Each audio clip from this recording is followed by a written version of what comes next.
Hello and welcome to episode 175 of The Crate and Crowbar. It is the 7th of February 2017. My name is Chris Thurston and tonight I'm joined by Tom Senior. Hello. And Philippa War. Hi. Hi, gang. Hello. Hey, Chris. Hi. Alright, that was bouncier than usual. Gang? I feel like a member of the famous five. The famous three now. Well, it used to be five. Now it's three. Speaking of plucky incompetence encountering crimes, the Games Media responds this week to an actual honest-to-God sentencing So, you know, you guys are going to have to help me out here because I think we all know the facts, but I'm going to get them in the wrong order, and it's one of those legal things, like what we talked about last week, that we are wholly incapable of treating with the decorum they deserve and require by law or something. What was the thing that happened last week? It was the Zenimax settlement. Oh, okay. Yeah, that was equally precarious for us and for them, by all accounts. Allegedly, I think I'm doing this right. Yes. Allegedly doesn't protect you from libel. Lawsuit. Damn it. By the way. It was supposed to be the cheat code. Shit, I genuinely believe that was true as well. Oh well. Anyway, so essentially, is it two British YouTubers that are specializing in FIFA, have settled on charges of, is it illegal gambling? Pled guilty. Pled guilty, that's it. For allegedly running sort of gambling websites using some of FIFA's system. Well, correct? Once they've pled guilty, you can say they have pled guilty to the charge they of... did it. Okay, fine, I'll get rid of my caveat. Well, you know, you explain, Pip, you understand. Well, I mean, it's basically just that they've pled guilty to the charges that they were being prosecuted on. I've forgotten what the actual charges were because they were running two different websites, I think. So, like, one of them was the one where you could, like, cash out your FIFA coins and things, and the other one that they were also affiliated with or running, I can't remember which, was the one where you could then use those coins to place bets. And so it was essentially like they were facilitating all of this gambling unlicensed and, you know. And weren't they also, weren't they also found to have made videos promoting the use of these sites without disclosing their own ownership of them? I think it was another one of the problems was, you know, saying, hey, here's a thing, nothing to do with me, implicitly. Well, I bring that up because even though obviously this is primarily affecting the console side of games and, you know, overlapping with media, this is, I think, very close to what those Counterstrike YouTubers were accused of last year when Valve were kind of pulled into that Washington State gambling palaver. I think it gets really complicated because I don't think that... So I think that obviously there were accusations that involved people promoting stuff that they were involved in and profiting from without disclosing their affiliation to those sites. But I think that they weren't necessarily operating the side of it, like as in the black market side of it that made it profitable. Right. If you see, like, I don't remember how deeply, like, how closely knit the involvement was. I believe so. This is the side of it that we haven't, you know, obviously haven't researched fresh for this episode, but as far as I know, it's basically the same situation because those YouTubers also owned the site that they were pointing people towards. No, but you can own a site that does the betting side of it without owning the site that does the cashing in and out. That's true. Yeah, that's what I mean. Okay, that makes sense. But anyway, so it's a pattern that's recurred in several different games, but this feels like the most substantial legal judgment that's been rendered in a case like this. Yeah, it sounds like they were made to pay quite a lot of money to essentially with pleading guilty. With one of them on Twitter said that it was to avoid a prison sentence, and the Gambling Commission came out with an extremely strong statement about this. Yeah, we should probably read both because the Gambling Commission statement is pretty strident. It says this was one of the most serious cases that has been investigated and prosecuted by the Commission Its gravity is reflected in the significant financial penalties imposed by the judge. The defendants knew that the site was used by children and that their conduct was illegal, but they turned a blind eye in order to achieve substantial profits. The effect on children of online gambling was rightly described by the court as horrific and serious. And it goes on to explain that all gambling sites operating in Britain have to be licensed and abide by the law for obvious reasons. And I guess the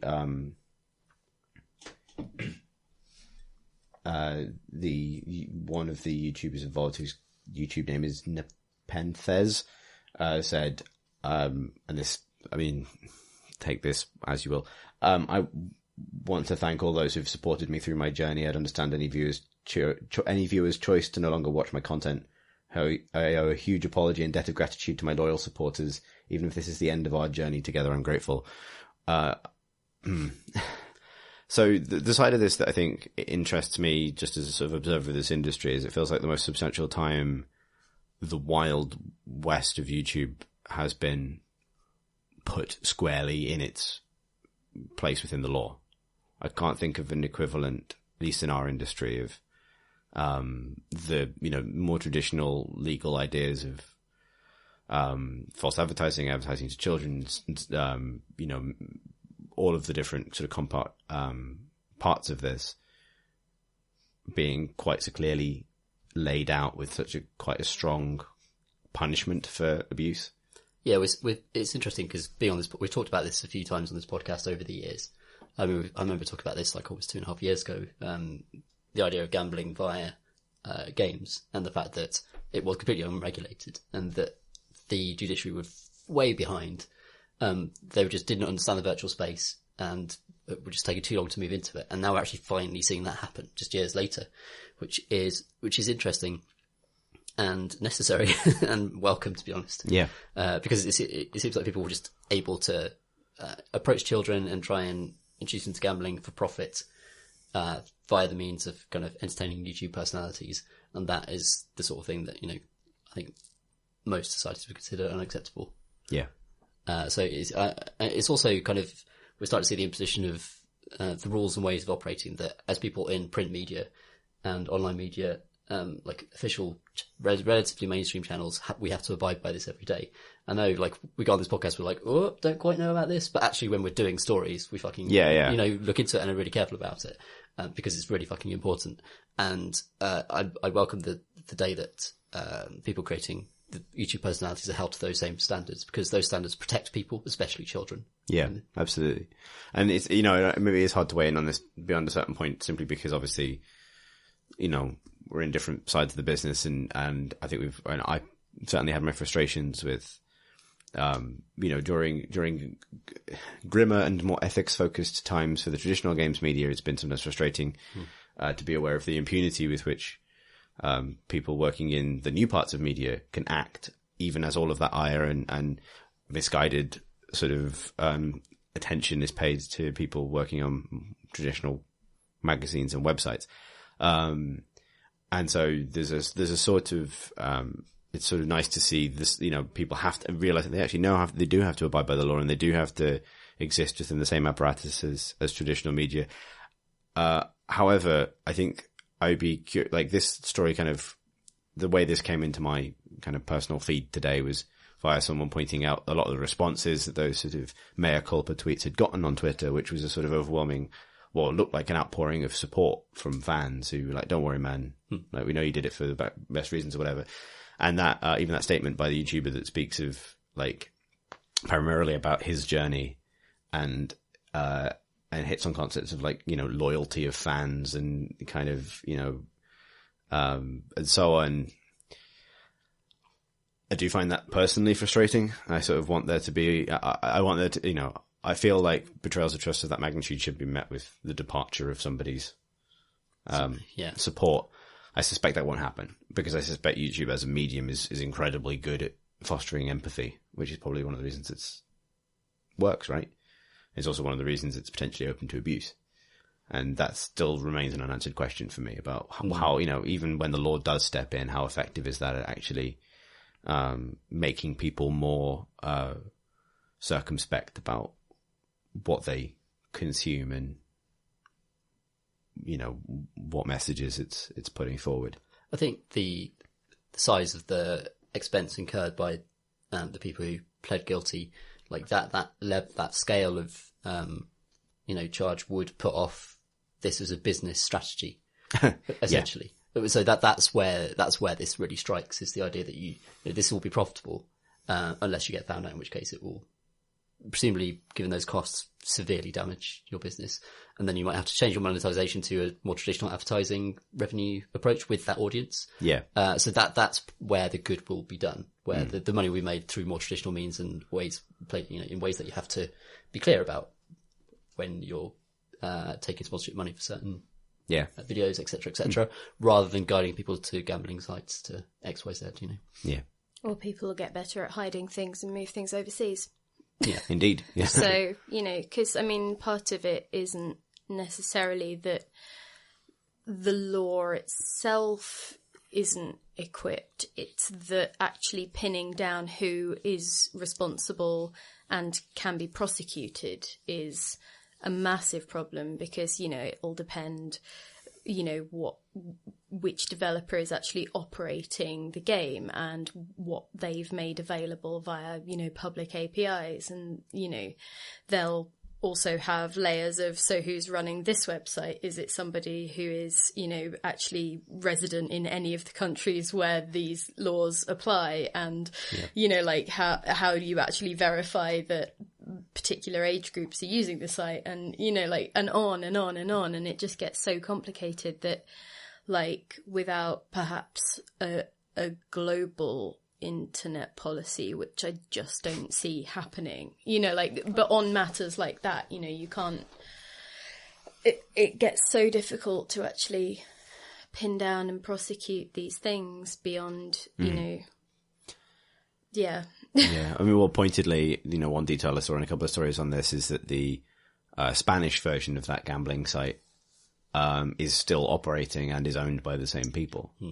I don't know what the exact details are there, whether they've divested themselves of it or whether they haven't, or what. But it's exactly that point. Maybe this judgment could be arrived at because the people involved are British and the site was operated as a business in Britain. And therefore it can come under the purview of the British gambling regulator. But as you say, Pip, anything outside of that is lost. When the CSGO stuff was being talked about, certainly initially there was a lot of discussion of whether it was something that Valve could even be held responsible for, because weren't they just providing a software service and it wasn't up to them if people used that to then, do something illegal? At what point does the developer or the publisher or whoever it is have responsibility? And that was kind of an interesting thing as well. It was. I think we were talking about this before in the last time we discussed this. The PR hit for having kids gambling using your services, even tangentially via a third party, is so bad. It's so awful if those headlines happen that kids are gambling and losing money, using your game as a kind of vehicle, even if you're using external sites to cash out. It's just fucking bad news. Yeah. But something I wonder is that,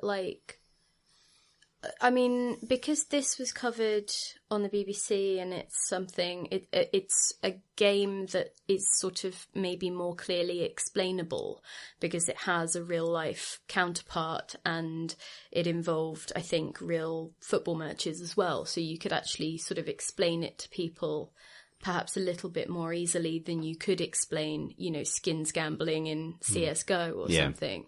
And so, maybe there would be a PR hit there, but as far as I've seen, I don't think I've seen the CSGO stuff move beyond the games industry specifically. I don't think I've seen it covered by any mainstream sites. And so the hit there, I don't really see what it is. No, I don't think there is one for Valve, really. And here, in this specific example, where would the hit be? Would it be for YouTube? Would it be for this YouTuber in particular, parents not being comfy with that? Or would it be for FIFA, the game? Or, I think it would be for FIFA. And I think I think Tom's right that would be something that EA would pay attention to. Yeah. Simply because they're a more traditional company than Valve with a more traditional attitude towards their own image.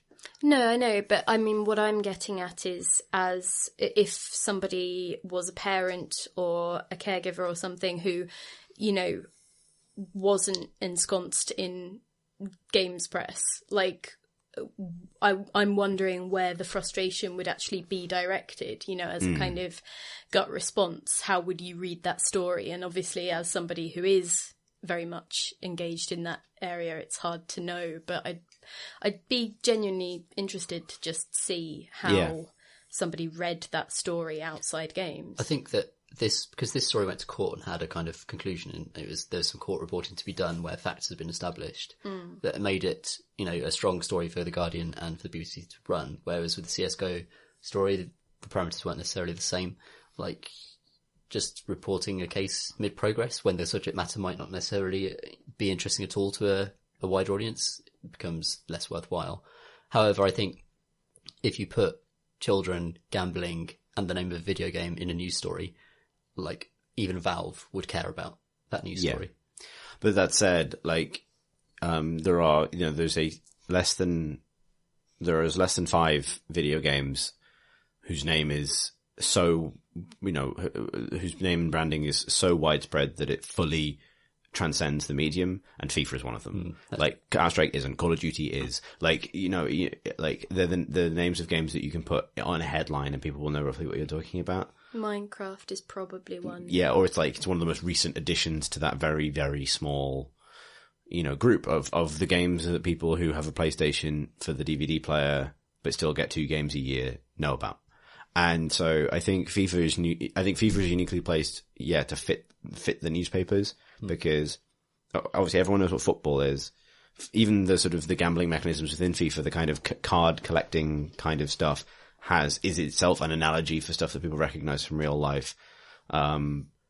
Everything about it has those easy points of connection with the lived experience. People maybe don't otherwise give a shit about games. Whereas, you know, Counter-Strike is far, far more abstract and harder to comprehend. In terms of sort of old media narratives about this stuff, Counter-Strike fits the other archetype, which is the unknowable, violent gun simulator that is coming, you know, creeping in from the sidelines.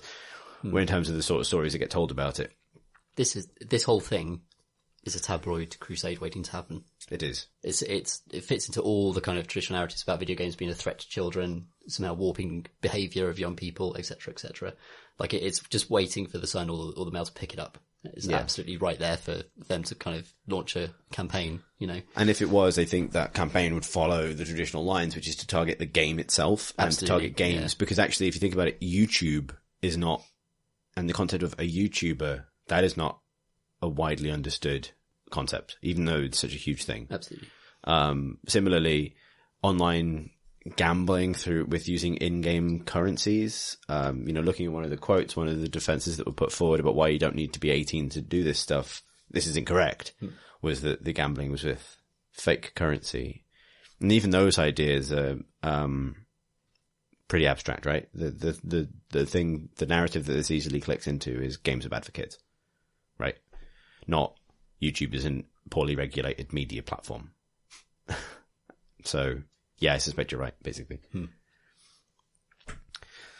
Well, hopefully, they don't listen to this podcast. Yeah, indeed. And that hopefully, allegedly, I don't know, the law could do more to try and regulate this stuff. Yeah, it's just about personally. Yeah, hopefully. I mean, there are reasons those rules and regulations exist for all other forms of media, and in this case, gambling. And the heartening thing is seeing it applied firmly and intelligently, albeit maybe in a case where it was easier to do so because national law could apply, because fuck knows what you do about everything else.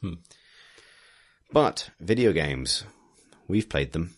Pip, Yes. what have you been up to? I've played, last week I played A House of Many Doors, if you want to talk about that. That's it came out last week, didn't it? Yes, it came out on the 3rd, so Friday. I've nailed that down. Indeed. So it is by a developer called Harry Tufts. I believe he's Pixel Trickery.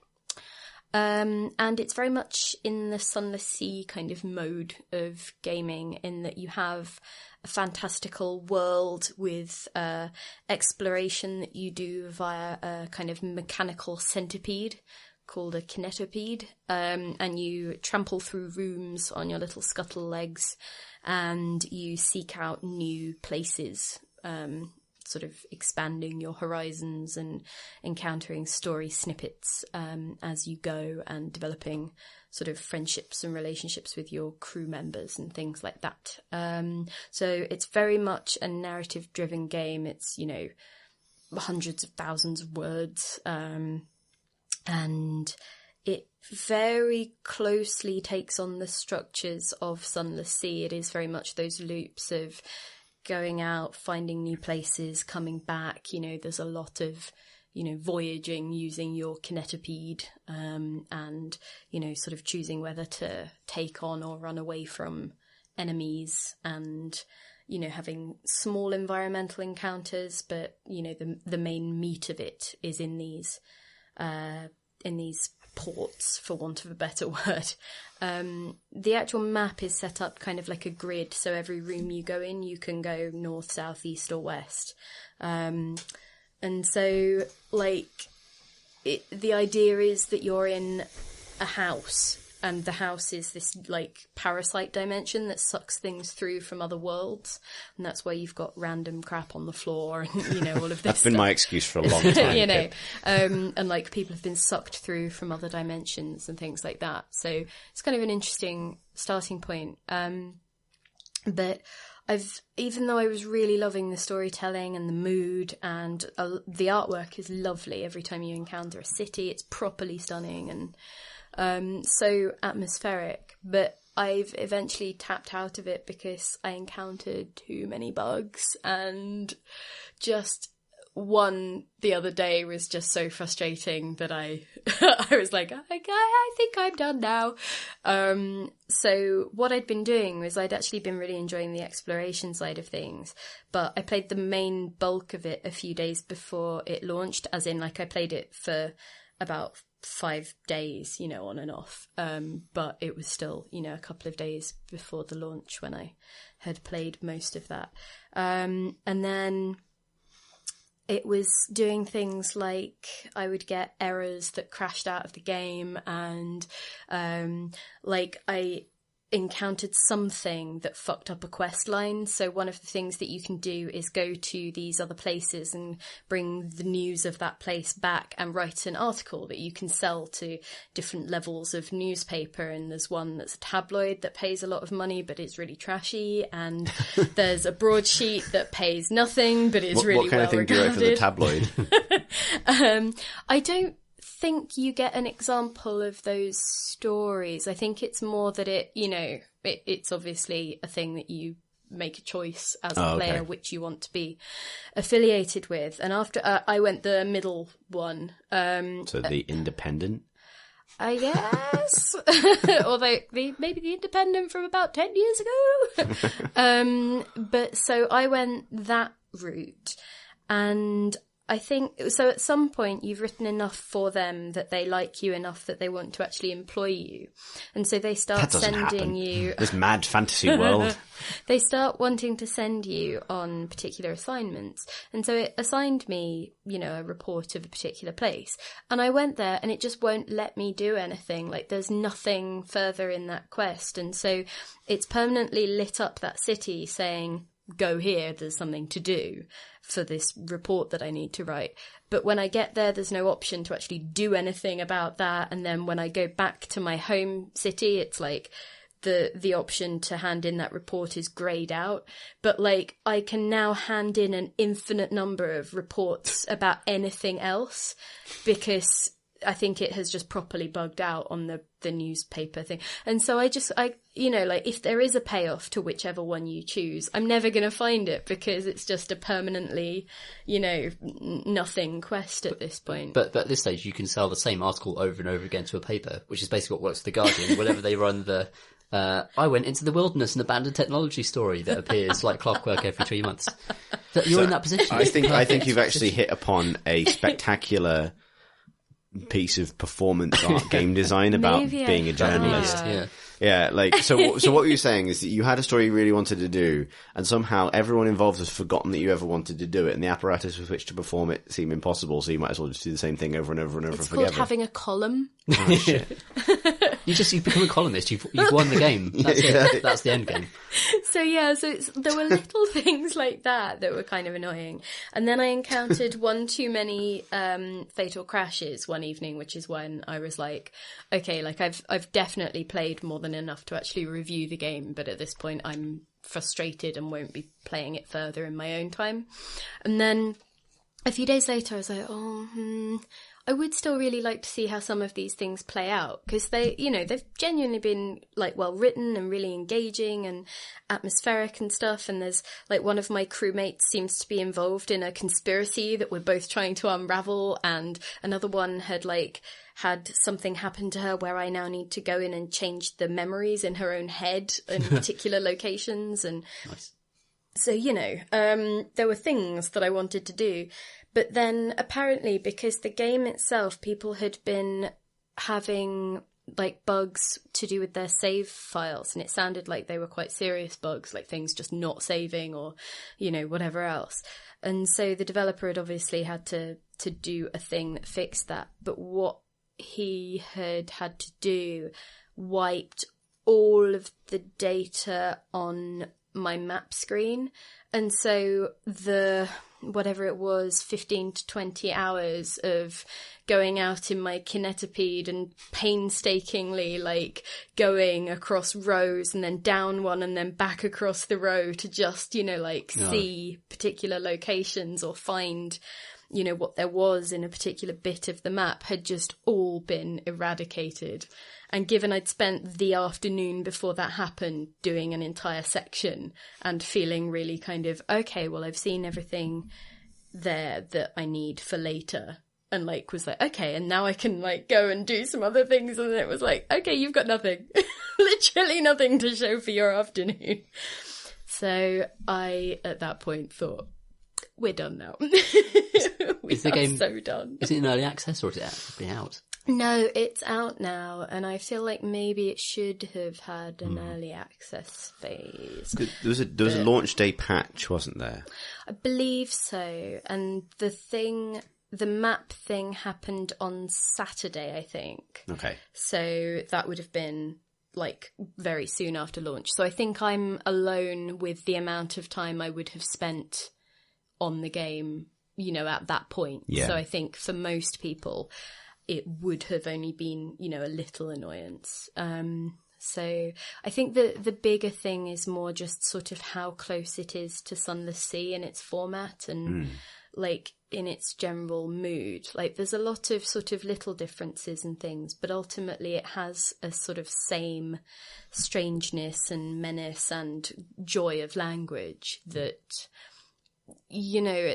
it's so in Sunless Sea's shadow from the fact that Harry has been open about that Sunless Sea was one of the big inspirations for the game, but also Fail Better, this was their incubation project as well. And so it just feels like maybe if the games could have diverged, it would have possibly just been better for both of them, because it feels, I was talking to Adam from RPS about this, and it was kind of we were both sort of talking about, was it just a case of the apple really not falling far enough away from the tree because it's so in the shadow of Sunless Sea. And given that eyes were on that game for the Kickstarter, I was trying to work out whether it was then in the shade of two other games rather than, For Skies as well, yeah. That's what I mean, the Kickstarter for Sunless Skies, which then, was talking about Sunless Seas a lot and making everyone sort of go,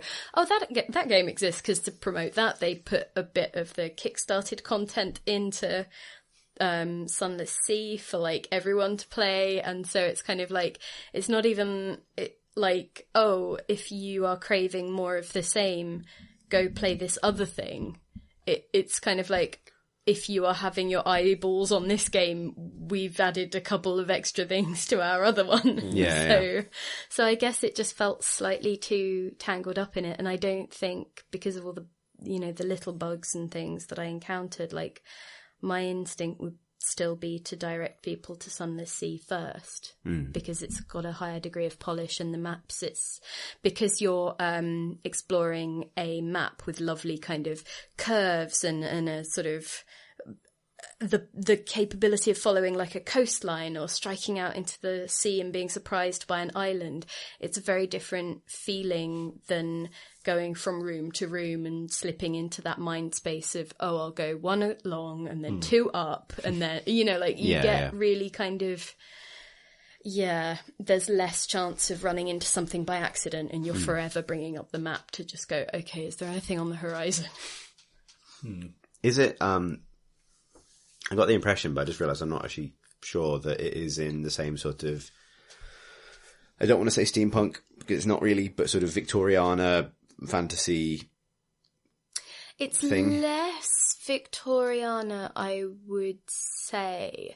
I think he referenced Calvino and people when sort of talking about the game, but there are elements of steampunk to it, but there's also just sort of more sort of esoteric kind of, like, there's the Omnipope who sits on his throne and is like huffing I'm every pope, like god smoke for days, and then like has these stained glass mirror shades, He's got to be the boss fight, the final boss fight, surely. So like, it's, I don't know, to me it felt a bit more a bit less Victoriana, like a bit less kind of industrial, if you see what I mean. I'd be interested to try it for that reason. The reason I ask is because I think, partly because Fallen London was so influential, obviously on Sunless Sea, but I think, tangentially on 80 Days, which is an excellent thing in its own right, but, has a lot of sort of like sensibilities in terms of its art in common, or its ideas in common with I think there's definitely an element of it that you can't get away from, that I think maybe is just because those stories tended to have that exploration element, that sort of people striking out to explore a world aspect to them, anything 80 Daisy. Yeah, because obviously, Jules Verne is a big influence say on Sunless Sea and obviously on 80 Days. And so they felt like there was a sort of Vernian thing to this, right? I think it's more that it's slightly less far down the heavily industrialized factory kind of track, the actual Victoriana that Sunless Sea properly embraces. Smoggy streets and urchins and... No, I mean, you'll encounter things like that, but like you'll also have other, like... I think because of the conceit being about this parasite dimension dragging stuff in, you get a little bit more of that sort of sense of difference. Like there's things that do seem strange even in relation to the other bits in the world. They hang together nicely, I think, because the writing style doesn't change loads. But I think there is definitely an effort to make there be differences. I don't quite know how to explain it because I haven't read nearly as widely in that genre as you have. So, the reason, I bring it up because I think it's interesting for me that the other way that there are more games like this, sort of more story exploration games that don't have necessarily all of the traditional trappings of an RPG, but have these themes to them. And I'm actually interested in seeing what happens when they start to leave that set of tropes behind. Because I love Fallen London. I really admire Sunless Sea, but They have that shared DNA of Yeah. like talking about, the occult as kind of like a hobby, and, oscilloscopes turn up, and, it's that kind of like, industrial occult gentleman thing it's like going on. It's really hard to describe that. It's a lot of it is sort of folded into like fantasy, like sort of Dunsany and Poe and Arthur Machen and that they're kind of like little tendrils connections to Aleister Crowley and Yeats, and there's a lot in there that is sort of shared, and it's it's a very potent aesthetic to draw from. But it interests me that as this stops being Fallen London and its ideas, or stops just being 80 Days and its ideas, and becomes a little mini genre, albeit one that is focused extraordinarily on fail better. Yeah. I would like to see things branch out that go a little bit further away from that set of influences. It's a soap opera equivalent. Yeah. I think essentially it's not Sunless Sea, but it's more that it isn't by degrees rather than by an entire shift. So that's what I'm trying to waggle towards in a really inept way. Waggle, little centipede. Without having any of the requisite authors to No, mind. it's of interest, because I think there are things on the horizon that maybe do take some of those ideas and deploy them in a different way. But yeah, and I say that I'm interested to see how Sunless Skies turns out, and sort of riffs on things again, the sort of cosmic romance kind of. I'm really excited about this, actually, because I feel like there's stuff they could fix about the Sunless Sea format. And they've actually sort of spoken about bits and pieces of it, like the idea of things looping differently, and your exploration and return journeys being balanced differently, and, what happens when you die, and, sort of how your legacy works is kind of interesting. Yeah, and having multiple hubs and stuff where you can have, like, choose your starting locations, it's just even that choice, I think, could do a lot for the game. So I have to go back to the same place over. So I should clarify, when I say about maybe wanting those settings to diversify a bit, it doesn't mean I'm not excited about the direction they're taking it in. And I think Failbetter have every right to, own that sort of creative space. Also there's a weird FTL fight sort of slant on it as well. Oh, in House of Many Doors. Yeah, like, it was kind of odd when I first encountered it, because, like, you end up in a situation where you're like, you either choose to fight someone or you have no choice, and, combat ensues. And so you have, like, a number of moves that you can make, and you play them out, and then they go in real time, and you can do things like closing the gap between you and the other ship, or moving further away, and you have to have people manning the cannons before you can use them, things like that. And like, obviously they can do stuff to you, they can board you, all of that stuff, and you can aim at their cannons to try and take them out, all of that kind of kerfuffle. But I never really got on with it. It was like, because I never got on with the Sunless Sea combat, but like, this felt like a different not getting on with it. Are you putting in a big circle to kill a crab? No, because you just have a split screen setup. Like in FTL? Yeah, and so, you've got, like, all you really have is, you have the intel on their ships, so you've got the rooms and where everybody is, and, the weaponry and stuff. And then you've got, like, the thing that tells you how far away you are. Obviously, like, that'll affect accuracy, or it'll affect whether they can board you, or, all of that kind of stuff. But if you don't make your moves in the requisite amount of time, then, like, obviously action goes on without you, so you need to be aware of that and press pause if you want a bit of time to think about it. So it's very FTL-ish, and, like, again, he's been open about the influence and stuff, but, I'd be interested if either of you do end up playing it, whether you think it works, because, like, it works for me better than Sunless Sea's combat, but, like, I'm still not, I don't enter into battles willingly, or, with any degree of enjoyment. So, off the top of my head, and I might be misremembering this, people can correct me if I am, Sunless Sea's first combat system was a lot more like that before they stripped out and redid it. Was that the one where you worked out how to game it so you never even needed to fight anything? No, that was later. That was problem solved. Yeah. No, the first one was, I think, turn-based and more about like selecting subsystems. I think, but because I only played it when like they did the real-time ponderous moving in circles. I think Chris is right. Yeah, there was a kind of illuminating the opponent was like a big part of it, and it was like a taskbar that would. I think you'd have to swap moves. Either you'd be on a timer that would always be kind of you acting, a bit like FTL, because FTL is not really turn-based because it's pause-based. Yeah, it's pause and tactics thing, isn't it? Really. Interesting. I definitely would like to play it because it is broadly my bag, even though I argue about the specifications of that bag. I will probably start it again. I will, but I just need a bit of time for the sting of losing all of my progress and, the quests becoming gradually uncompletable to pass. Yeah, that's a step away from it for a week and go back, I think. Yeah. Interestingly, that was one of the games I almost played this week because I think Tom and I underwent the same process to figure out to find something new to play. Yeah. And we didn't even coordinate this. We just both submitted ourselves to Steam's recommendation engine. and House of Many Doors was one of the ones that it recommended to me, and the game, I came very close to hit and go on that, but I ended up going for something else. But it sounds like both you and I have been actually quite surprised by how well that worked.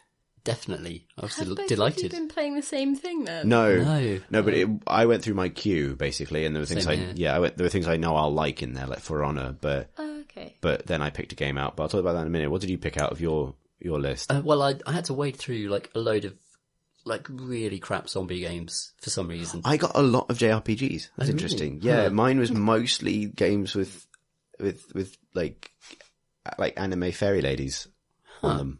And some things I really like. It's like I've played Resident Evil recently on the Steam account, and I love Left 4 Dead. But apart from that, I don't want janky, bad zombie games. But for some reason, Steam thinks I do.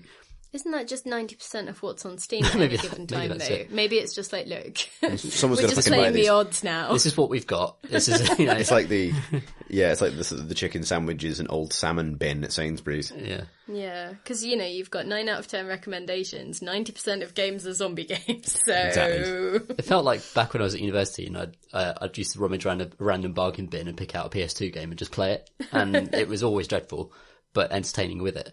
Whereas this time I just kind of like kept on clicking through and found a game called Valley, which suddenly had no zombies in it and suddenly wasn't just widely hated by all the Steam reviews that are attached to it.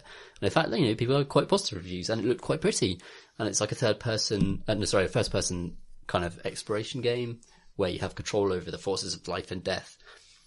So I was like, all right, let's give this a go. And I ended up playing it over lunch and having an amazing time with it. It's called Valley, and puts you into a valley. I'm with you. Full of, where it's it's really idyllic place, and it's the idea is that people are searching for this life seed thing, and this life seed can supposedly destroy the world, etc., etc. But as you're kind of moving through this valley, beautiful sunlight coming down through the trees, you open a giant metal box. And there's a mech suit inside that you climb into. And, I was like, oh, fuck's sake. This is really silly. But silly's fine. And then it's like, well, the mech suit lets you run really fast and jump really far. And also there's a whole like tribes movement system thing in here where you start running downhill. And then when you come up and you press space, you can leap miles. Chris's eyes are just lighting up. This is not the game I thought it was going to be. No, same here. This was like part of the exciting thing about it. Like it felt like a proper Lucky Dip Steam thing where I just kind of went in there, grabbed it, and just drew out this kind of crazy, really fun experience that I wasn't expecting. And I think my kind of low expectations are largely responsible for how much I enjoyed it, to be honest. It's not like I was reviewing it being in the 70s somewhere for a few reasons, but I had so much fun. So basically you keep on moving through this valley and there's a whole kind of light resource system where there are all these glowing kind of orbs floating everywhere, which obviously looks beautiful. And when you run through them, your mech suit absorbs them and that lets you do things like double jump, and obviously there's a grappling hook that lets you grapple between places. and there's a whole storyline, which I'm not going to get into because it's not important, but it would just like kind of throw you into like a big open area with a lumpy open area because it's got the tribe system of, you know, going downhill very quickly and then jumping up and trying to angle your descent so That's you your valleys right there. maintain your It's speed. basically Tiny Wings, isn't it? Tiny Wings is a rip-off of Tribes. Everyone knows this. Yeah, but we need to talk in terms of games I've actually played and enjoyed. Yeah, well, Tiny Tribes. And your energy resource can be used with a left click to bring things back to life. So if you see dead trees, you shoot energy into them and So they it is come a back to zombie life. game. Maybe that's it. Maybe that was Steve's logic all along. But with the right click, you could take life away, including from just random like deer in the environment. What the you just like skiing around and then you just fuck up a deer. Yeah, just like suck it. Like, that's mine now. That powers up my battery so I could go faster. Take that, nature. The great thing about this is that when you die, the suit brings you back to life. They call it like quantum death or something. And the idea is that you come back to life and you basically steal the life force from stuff around you to bring you back. Right. So I fucked up a jump and it brought me back on the other side of the jump, but a dead deer was nearby. And it was ambiently to just kill something whenever you're revived. And the actual health bar that you have is the health bar of the entire valley. So if you die too many times, enough stuff dies that the valley just dies. Oh, wow. Which is okay. kind of It's a possibility that the deer might just rise up against you. the mech-suited skiing asshole. Yeah, but what are they going to do? They can't kill you. No, they can't. No, If what they they kill me, they die. Yeah, Because you'd I have to take their just life put force. them. They'd have to put you in a deer tank, and then like have to deer patrol you, and like just make sure that you. Well, no, like as in they'd have to put him in a tank that they themselves had designed. Okay. The deer tank. You see. Yeah, you Not a skipped tank ahead of made me of deer. here a little bit, but go on, yeah. Well, I was thinking about it from their point of view, and then they would have to patrol it to make sure you couldn't get out to do more like damage, but like they wouldn't be able to kill you. They'd just have to like feed you. So they would be weirdly subservient and afraid of you, but you'd be stuck in a tank. Yeah, essentially they'd become a kind of parasite for me, like that feeds me gradually. They could put you in the next valley. Like, thus kicking the problem. You have like created an entirely hideous horror scenario here that someone should definitely make a game about. I was going to go for the grim, bleak, bittersweet sci-fi ending where all the deer kill themselves. In order to Denying you. Yeah, denying you your life further force. existence. That'd be the Well, I would work out your maximum radius, that's for sure. Those deer need to get better at projectile weaponry. Yeah, they just need to invent guns. Yeah, because then if they put you in, I don't know, a sand pit at the far end of the valley and then shoot you, then you're fucked. How much life does sand contain? Well, I suppose quite a lot, but you know. But all this is true, But it doesn't happen. but doesn't happen in the game. Okay, fine. What does happen in the game, Tom? So you've got the skiing, you've got the life-death mechanic. Then you have the kind of story about the military seizing the life seed and putting it in a base at the top of a large mountain that you have to climb. But essentially, what's really fun about it is just the traversal, obviously, because any sort of vaguely tribes-in traversal is really fun. And the way it kind of paces you between going through like cave systems to light up trees. And whenever you light up a tree and give it life back, it kind of blooms beautifully and drops golden acorns that you collect to open secret doors. What? This is Banjo and Kazooie as well. Yeah, it's got that going as well. And it's just such a crazy mishmash of stuff. And also so easy, just like frictionlessly easy to just go really fast. The enemies die in 3 shots, life shots. And it's really kind of like a weirdly pacifist game for a game about the military seizing a life seed to create a giant bomb, essentially. The enemies are just hornets that are having a really bad time, just like insect swarms. And Well, hornets that are having a bad time. they've run out of energy. Okay. And when that happens, they get very grumpy and they start shooting projectiles at you.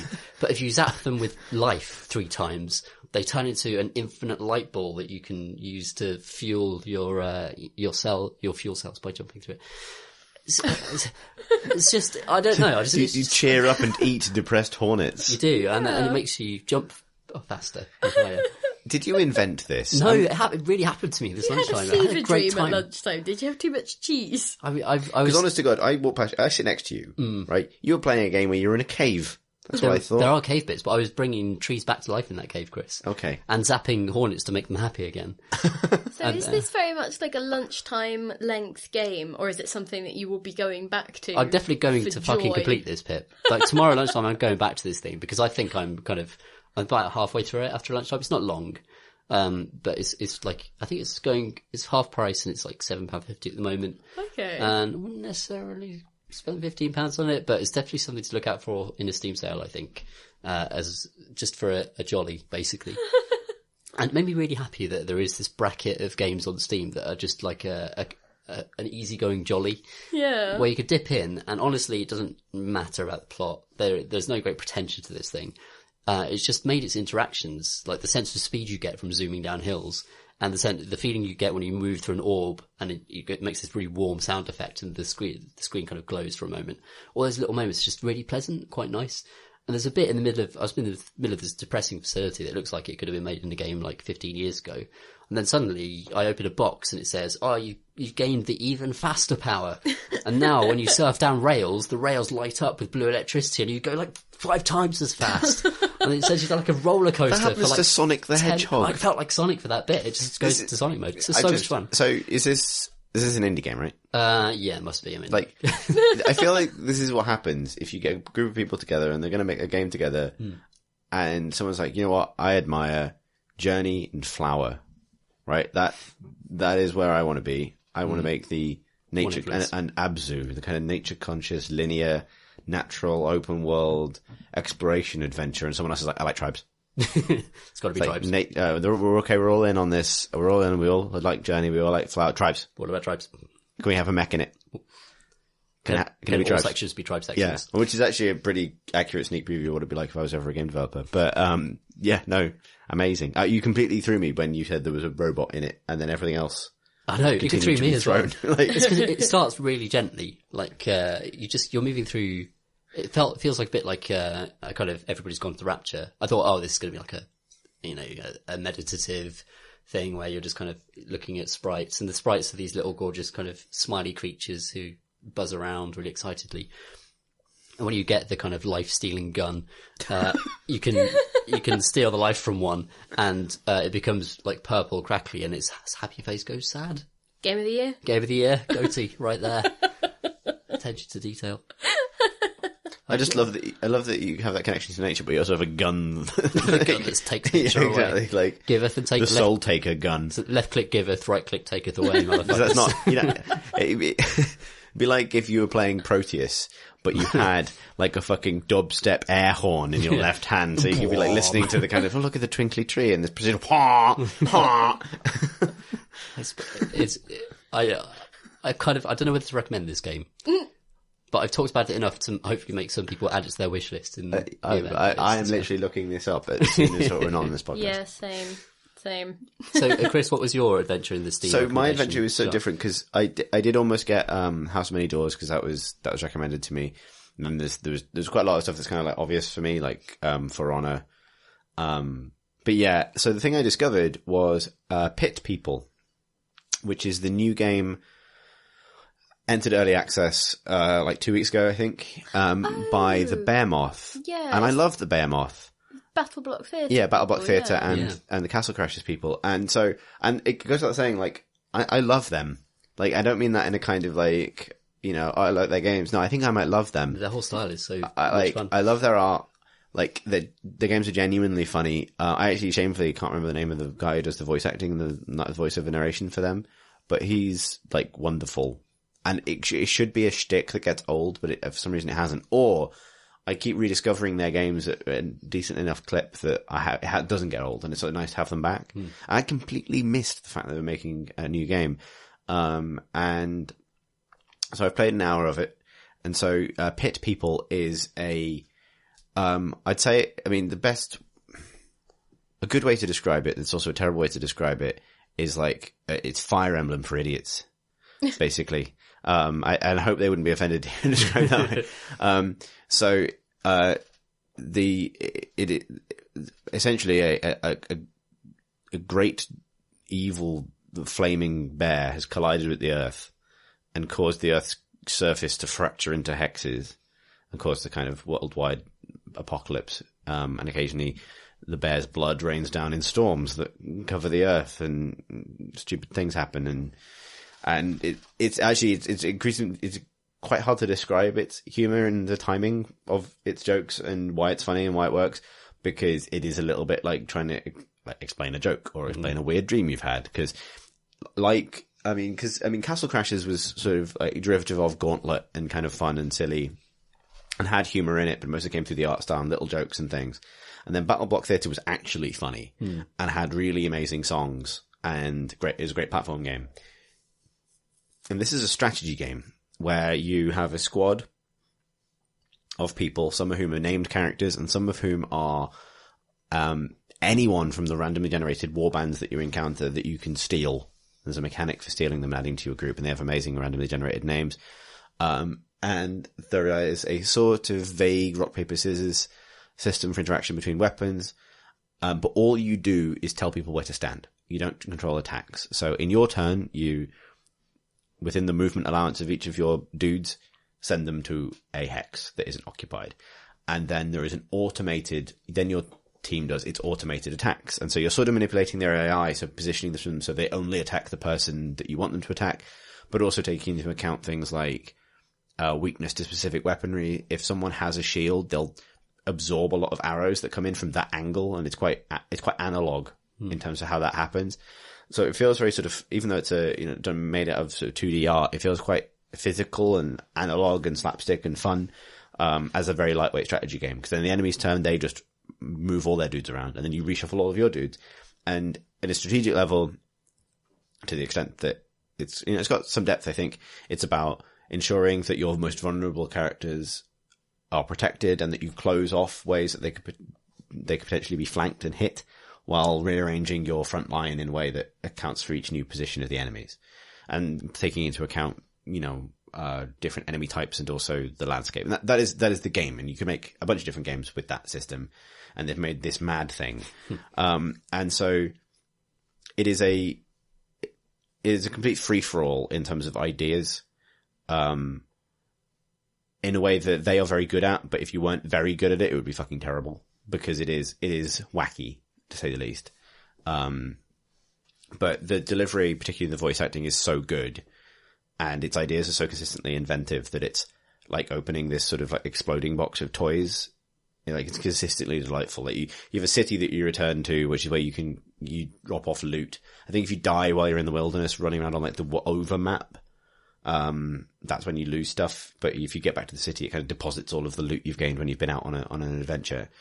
And the city has like an arena where you can fight people for money, or co-op, or in online. And there's just a giant space phone that is how you connect to the internet. And all it is you connect to the online play button, and it's a colossal phone. And it's, again, it's the thing that's hard to make as funny as it is when these ideas are introduced. There's loads of brilliant animation. Like, these started out as Flash games, and it has some of that old school, like, hand-drawn Flash sensibility. But this is kind of what that looks like several generations of game down the line, when the developer has a lot of resources to expend on it. So every button and interaction, it's too busy, because all of their games are too busy. But every little button and interaction feels amazing and chunky and daft, and has some little extra element of flair to it that it doesn't need. Like, it's hard to explain, but you want to mash it with your hands rather than click on it, because everything has got that. So it feels like, like a toddler's play toy that makes sounds when you smack it, but it's also a game, allegedly, and definitely not for kids. And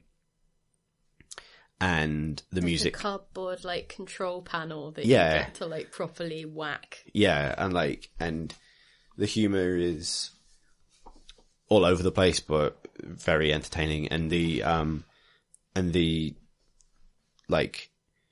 music is, again, all over the fucking place, but kind of amazing. Like, a lot of the time it settles into this, like, kind of like, sort of smooth, like sort of 20s lounge jazz, with vocals that have nothing to do with the game, because all the characters in the game, apart from the narrator, speak in like a nonsense Simlish that is done by the same narrator most of the time, apart from the female characters. And only the narrator speaks in English, but he's obviously shouting at those characters and they respond in these little kind of wibblings and burblings. But then, like, when you're on the open world, it becomes like a Western for some reason, and then occasionally you'll get, you know, like rockabilly and kind of everything else in it. Like, it's totally bonkers, but kind of lovely. Like, there's, you know, you'll come across, like, one of the early things, you have to get rid of some bullies from the beach, and the bullies are also like cultists that are dragging people away to serve their dark god, and they've killed everyone at the kind of hip 50s themed, Greece themed, like, in beach barbecue that they were having. And there's a little cutscene at the end of it. One of them just drives into the sea, and it's not really like remarked on. He just takes this little Cadillac and drives into the ocean, and it's just millions of stuff like that. And every scene has that kind of weird humor to it.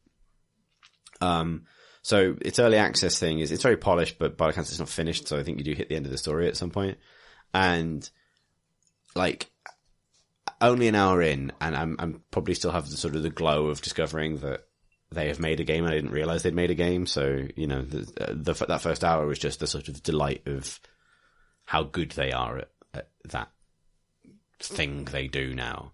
I suspect when, you know, thinking of it with a soberer kind of mindset, I don't think it's quite as good as Battle Block Theatre is. And the reason for that is because, Battle Block Theatre is a very good platformer. Like, it's, you know, self-contained, really ace platform with loads of cool ideas, and a kind of great and very clearly expressed kind of collecting mechanic that you're free to ignore. And there's loads of it, and you can sort of play it for ages and ages and ages, and platformers are just, when they're done well, they're just super solid. Whereas, if it makes sense to say, I don't think this is as good a isometric grid-based turn-based strategy game as Battle Block Theatre is a platformer. And partly that's because this game obviously had the mission of making everything it do super silly and accessible and use as few button presses as possible. Yeah. And that is a pretty easy thing to do with a platformer and a pretty hard thing to do with turn-based strategy. And I think they've given it a really good go, like, but naturally it's not going to end up feeling as like, kind of, slick and kind of easy to kind of go, holy shit, this is an amazingly well-designed game, as well as being really funny. That said, though, I do still feel like I've got depth to discover. Like, when it teaches you how to capture people, the person it's teaching you to capture is a cupcake person, which are the healers of the game, and they rip icing off themselves and throw it at people, at your teammates to heal them, but doing so hurt to them. And so that's the kind of the game's healing mechanic. And their gear trees and their equipment comes in the form of like new flavors of icing and like a flake that you can jam in the top of them. But they look quite miserable about the entire thing, because I don't know if they just are. But they're weak to poison, and the poison thing, apparently I've only just encountered it, is a little mushroom with a gas mask in undies that comes along and farts, and he just wanders up to something and farts in an AoE. And it's funnier than that makes it sound, honestly, because you're not ready for it when it happens. But then I realized there's actually a really interesting strategic challenge in like maintaining a kind of phalanx of like a woman, like a princess armed with a keytar and a piece of pizza, around my vulnerable cupcake so that the farty mushroom couldn't get close. But I also kind of wanted to capture the farty mushroom because I didn't have a farty mushroom, which meant solving the strategic challenge of killing everybody else so that my weird conquistador lady who's armed with a big lollipop could throw a net at him. And that's Pipped People, which doesn't really... Oh, one of the characters is called Pip as well. The second character you meet is called Princess Pipistrella, and is referred to as Pip, and it's very funny. It sounds like Adventure Time, the video game. Actually, Adventure Time is a really good touch tone for it. I think it's an event, like it and Battle Block Theatre and Adventure Time is obviously amazing. Pull off a kind of, they do the same thing of pulling off a degree of silliness that, if it's not executed really well, is the most tiresome thing in the entire world, but they take it to that level above where that is. It's great. I think. I don't know. It's just very entertaining. I think it's okay sometimes. Like, how much is it for this? About a tenner, I think. I'll definitely play more of it. I don't like I say, as an early access game, I don't want to sort of dive in and say it's perfect yet. And also, it feels like there could be more flaws to discover than there can be with something like Battle Block Theatre, because a good platformer is a good platformer. I feel like this is the first time in a long time that we've all left this section wanting to play each other's games. Yeah, definitely. It doesn't. So it hasn't yet had a song as good as "Buckle Your Pants" from Battle Block Theatre, but that is probably because that is a high fucking bar. I don't know if anyone completed Battle Block, but I've not heard that yet. No. Oh, you need to listen to. I'll play it in the break. Yeah, you need to listen to "Buckle Your Pants." It's It's gonna be a good break. Yeah. Shall we do questions from questions? Yes. Gang? Gang. Yes. How do you enjoy "Buckle the Pants" in the break? We definitely didn't just have, Tom. Loved it. Great, isn't it? Yeah, delighted. It's going to be in my head forever now. Yeah, indeed. It's back in mine. I've forgotten it already. That's the difference between you and I, Pip. Memory. Murray Lane writes, are publishers overestimating sales for titles, which in turn is damaging future sequels, i.e. Deus Ex Mankind Divided, which is referencing the news that Deus Ex is unlikely to get a sequel and is possibly going back in the Deus Ex box on account of Mankind Divided's disappointing performance. And that is possibly interesting, so interesting Pip might go all the way to sleep. I'm listening. I was just doing my eyes closed listening, so I didn't get distracted. Okay. It's an amazing excuse, so I need to use that one. On account of the fact that there was a hullabaloo made about around the time of, I think, Mankind Divided's announcement, that it would be the first wave of Deus Ex universe, a world of tie-in comics and games of different sorts, all kind of building out Deus Ex into an entertainment juggernaut for all the family. Yeah. And that didn't happen. They No. should have sold augmentations. Yeah, that'd have been a better idea. They could have opened up a weird plastic surgery clinic that just let you incorporate knives in your arms. You know? Well, it's too late for that now, isn't it, Pip? Well, I mean, it's not. They just need to, change their marketing strategy. And pointedly, they have gone on to announce that they're making Avengers games.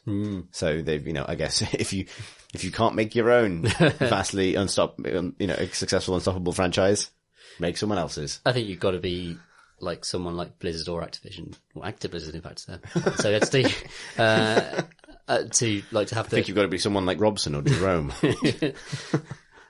Jerome. Wow. I don't know where that. What a reference. I don't know why that's where I went with that. Of all the duos you could have picked out. Of all successful duos, it was Robson and Jerome. I don't know why, but they're a high bar for aspirational success for me. And I've never admitted that before, let alone in public. Unless you're Robson and Jerome, you can't launch that kind of the classic duo, multimedia juggernaut. Simon and Garfunkel. There you go. John and Paul. John and Paul, there we go. John, Paul and Mark. John, Paul, Mark and I don't know. Genesis. Luke. Crosby, Stills, Nash and Young. Yeah, exactly. Yeah. Elvis and Costello. Unless you're one of these, any one duo of the ones we've mentioned, then it's going to be difficult to launch the kind of multimedia mega franchise. Penn and Teller. Even sure. Keenan and Kel. Yeah, that's actually one of my other ones. Yeah, I love Keenan and Kel. Yeah, me too. Keenan's on SNL these days. Chris and Cross. Anyway. Okay, what was the question? I can't remember. It was Deus Ex Universe. yeah. Yeah. It was the original question was like, are people overestimating? And we can't really answer that because we don't know what the company's estimates are or the precise sales, so we can't really judge. Though I think Square Enix were quite public about what they expected Tomb Raider to do, and were publicly said it didn't do enough. But they made a sequel for that anyway. But obviously, with the signing of a massive deal with Marvel to hop on board an already extremely popular universe, it makes sense that they would shelve Deus Ex in favour of pursuing that. But it felt like Human Revolution was a surprising success. They didn't expect, Immersive Sim to come along and do quite that well. And then and maybe it was incorrect to go, well, I guess this was a surprising success. I suppose this will sustain an entire universe of fiction rather than we should make another one and set expectations that it'll do about the same. But, as you say, we can't speak to exactly what those expectations were, but I do think they were maybe a little bit ambitious with what they thought, or they were, what they publicly were saying they thought Deus Ex could do. But I suppose if, given Deus Ex, whatever the one was, Human Revolution, that was really popular? Yeah. Well, surprisingly popular would be the way I'd put it. Yeah. But, I mean, I think given the amount of investment that fans had in that particular universe, I think it was on a par with other games where they have become franchises or they have become sort of juggernauts, but I think it was that odd thing of the world within that game being rich enough to sustain it for exactly that game, if you see what I mean, or the sort of the involvement that people had wasn't necessarily in the franchise, it was just in that world, in that particular edition of that world as well. And so I think you could have read it the other way and sort of read it as, oh, this is totally a successful concept, or, what maybe it turned out to be was this was a very successful self-contained thing that we can't string out further. Yeah. It didn't necessarily help that Mankind Divided felt like a reduced scope game even compared to Human Revolution, because they only had the one hub, and because the story was so dysfunctional, and because I don't know, it just felt like it wasn't as good and polished a game as Human Revolution. If you're trying to launch an entire kind of multi-thing juggernaut off it, then it's got to be a pretty premium thing at the centre of it. Yeah, and possibly also it didn't benefit from that the kind of the wave of enthusiasm that accompanied Human Revolution, simply because it was Deus Ex and it was good. And that, Deus Ex, even by that point, had become one of the kind of holy grails of PC games, particularly along with Half-Life and essentially very, very few games in the echelon of all-time greatness. Yeah, but they tried with Thief as well, and that didn't go so. Yeah, but I don't think Thief ever occupied the same mind space for a lot of people. I think Thief is beloved and worthily so. Certain levels of it are. Yeah, the they Cradle. are sort of held up as, these paragons in gaming, but I think that as a whole product, they don't have the same status. Yeah. Deus Ex had the kind of name that people would know even if they'd never played it. It would always stand up as this kind of thing, and then it was also infamous for having had a sequel that people didn't like. So kind of like the narrative, Deus Ex is back and they've done a good one. Yeah, is a pretty powerful thing. Whereas the sequel to that game is just going to be like, well, do it again, and if it's not quite as good, then no one cares again. It goes back to just being this. Is there curio. an Adam Jensen Funko Pop figure? Yes. Is there really? Of course there is. There's a Funko Pop figure for every human being on planet Earth and every idea they've ever had, and they all look exactly the fucking same. I made myself angry now. So what we're ultimately saying is that they should have gone PJ and Duncan to make this, and it would have ultimately turned out to be exactly to be. I still can't believe Robson and Jerome was the one on the tip of your tongue. All three of them, PJ and Duncan. PBJ and Duncan. Bunkin. I don't know. I'm not going to live that down, am I? No, really. It's one of my favourite things about Game of Thrones. Yeah, that Bronn is Robson or Jerome. I can never remember which one he is. Jerome? I think he's Jerome. He's the one I always thought would become a killer. Allegedly. Was it their real names? Hang on, because they were actually from that 1940s show, weren't they? Or that show that was set in the past, right?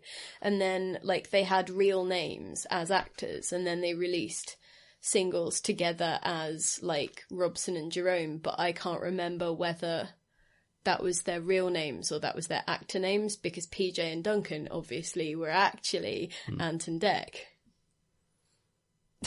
This is a whole separate podcast, I'll be honest, delving back into the... Great duos of the 1990s. Yeah. Yeah.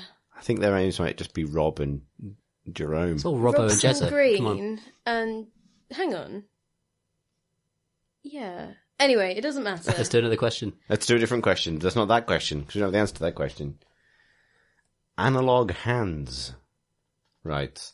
What game has the best city in it? Bonus points if it's set at night. Can't think of a good night city. I mean, it's a cop-out answer basically, but GTA 5 kind of wins this every time, right? Yeah, the city's amazing, but I think in terms of like it's amazing at night. It's amazing in the rain. It's amazing in the first person. It's amazing in third person. You can fly a little plane. As a feeling of kind of walking through a populated place, it's amazing. But in terms of the depth of interaction you can have with it compared to something like Baldur's Gate, I don't think it... Okay, yeah, that's a fucking comparison that we're not going to be able to fully leverage every extent of. No, that's very true. Yes, okay. We're going between Los Santos and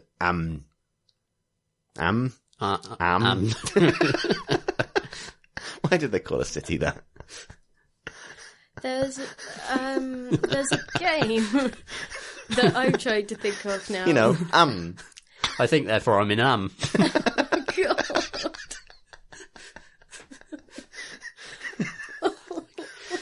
Oh, God. It's really hard to say and not sound stupid. I never realised that is a thing that didn't occur to me in years of reading that word. Maybe. Is it arm? Pronounced. No, I don't know. It might just be too northern about that. I don't know. It's like Bath and Bath. Anyway. Shadows of Am.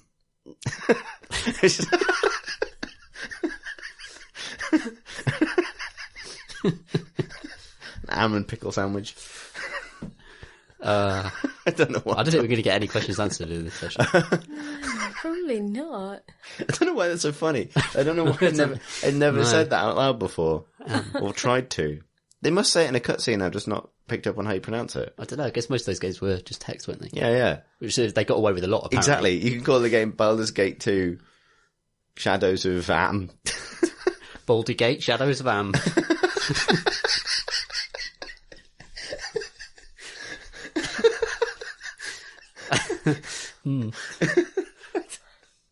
This is why fantasy used to be written down. It's when they started reading it out that it all went wrong. That's the only reason Game of Thrones is popular.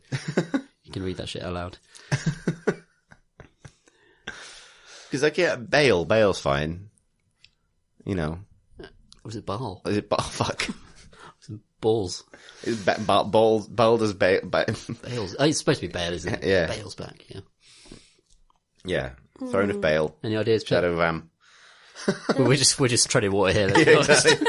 There's a game that I've been trying to remember the name of while you figured that out, but it hasn't really come to me. It's Alice and I did a piece about it as a walking simulator, and it's set in a city at night, but the city is kind of one of those massive tower block type cities of the future with like hover cars outside and, you know, things like that, and a big walkway across the middle, and it actually sort of manages to do this weird seedy kind of maze-like vertical skyscrapery city dwelling really well, even though it's really lo-fi, and I'm really just I know what you mean, and I can't that remember what it's called either. We've talked about it on the podcast before, though.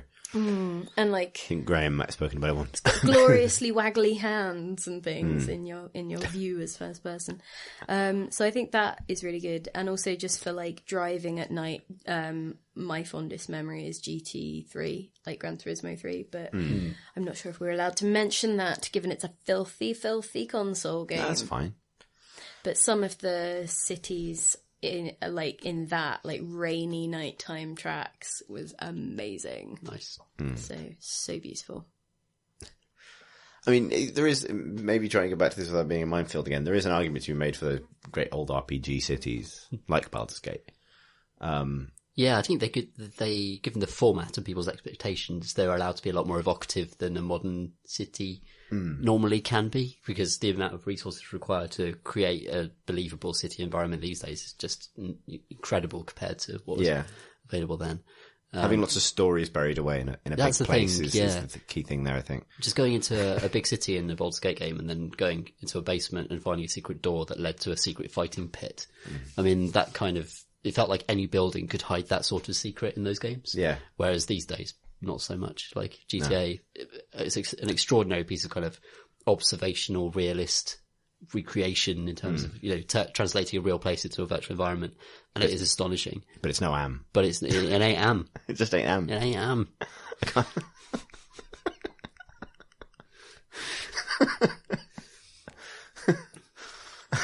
I hope that answers your question. Takuna writes, Dear Kraken Crowbar, which is a pun written down but not read out, and I can't be bothered to explain it, but that's obviously a pitfall you fall into. Yeah, apparently. If that is the way you format your pun. Over the years, I've been repeatedly disappointed by side quests in games where they're just used to fluff out the player experience and gate off loot or XP under a guise of story. When I first got into online gaming, it was via RuneScape way back in 2001. The very first quest wasn't especially interesting, a fetch quest for cake ingredients, but they rapidly became more interesting as the developers started to explore their writing ability. Whenever a new quest was released, it was a big deal. It would be announced on the front page and people would look forward to learning a little bit more about the world and the characters in it, as well, of course, as earning some new loot or feature, or in a huge way to making the world feel real. Fast forward to now, and I've yet to experience a game where that much care was taken to tell the stories of quote-unquote everybody else. Even BioWare RPGs focus too much, I feel, on telling stories about people dealing with the circumstances surrounding whatever the central plot is dealing with. Although there are some exceptions to this, such as the quests surrounding the Quarry and Geth situation in Mass Effect. Perhaps other BioWare series do this better, since I've only played the Mass Effect series and part of Dragon Age Origins. Which I felt was pretty poor for telling you anything interesting or interestingly outside the main story. That's incorrect, by the way, but we'll move on. So what I'd like to know is, in your own questing throughout the world of gaming, have you encountered any games where the side quests are really the meat of the game, or where they weren't specifically trying to tie into the central narrative? Bonus points if it was an MMO, since I've basically just given up on them now. Takuna. Oblivion! All Elder Scrolls games. Because Oblivion's central quest line was bobbins! So was Skyrim's. I don't know whether this is a musical, but it's so weird. But essentially it was like, okay, so Martin's doing something, dragons are probably involved, fuck that, let's talk about the Dark Brotherhood. Martin's phoning it in is what he's doing. Yeah. Well, nice enough, but I mean, are you really that bothered? Let's go and do something else, let's go and figure out, a murder plot, let's go and do other things, let's go, learn a trade or, mess around with some Jarl's small holding or, You know what I mean? Oh my. It's a boring day in the Citadel. when just any old Jarl small holding will do. You know what I mean? I think you're getting Skyrim mixed up with Oblivion as well. I'm not really paying attention to which of their games I'm talking about, because ultimately, does it really matter? Not at all. Especially given that I think people are even trying to recreate Oblivion in Skyrim. It's like, okay, sure.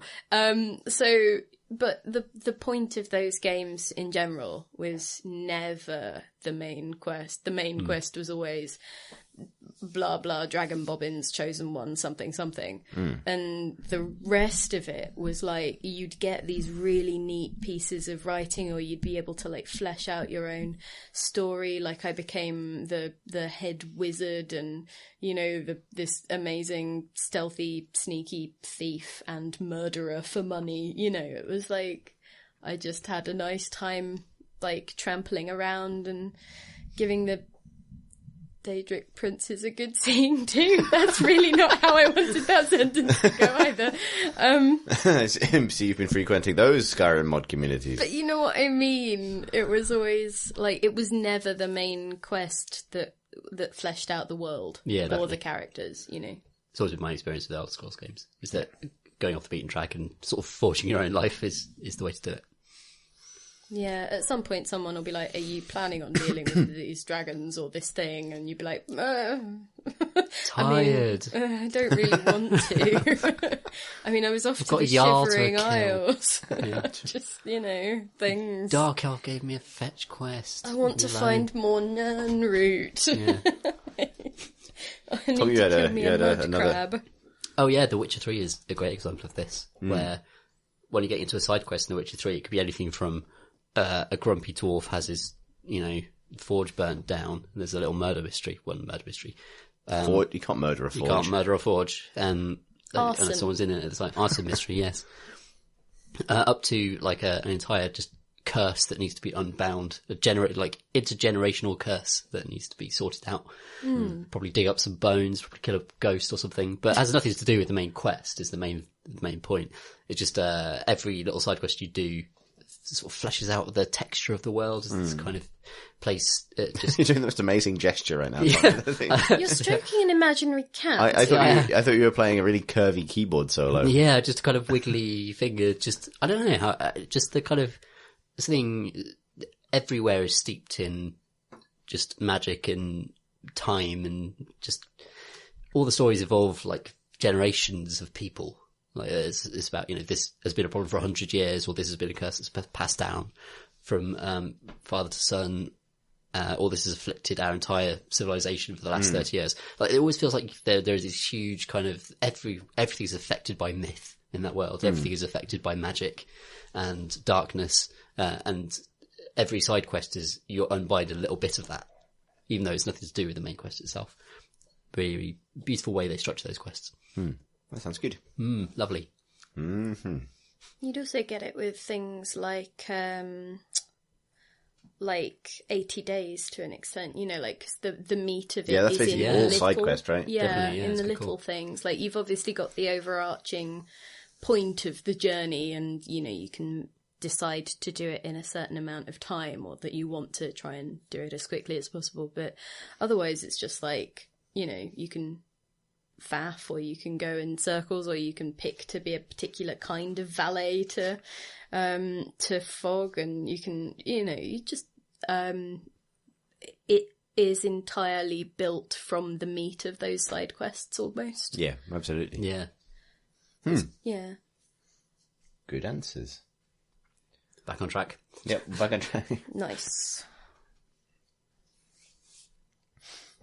A person on the internet writes, I'm going to sneeze. He doesn't write that. But it's true. Or is it? Damn. I guess it wasn't. People Patreoned this. A person on the internet writes, Dear Creighton Crowboss, an evil wizard, another one, totally different from last year despite looking practically identical except for a stick-on mustache, has resurrected the last enemy, character, monster or boss that you've killed. And now they're your boss. Who or what would that be? And how will this affect your day-to-day work life? Thanks for reading and thanks for the brilliant pods, etc., etc. You're all rad. Cheers, a person on the internet. So, the last thing I killed in a game was a sort of metaphysical echo of myself.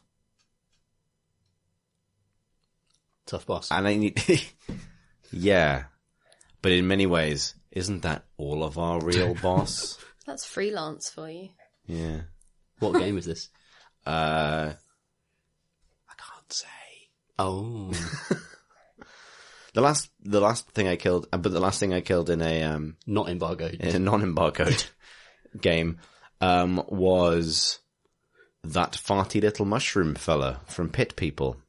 Who's a happy, flatulent little mushroom-headed weirdo.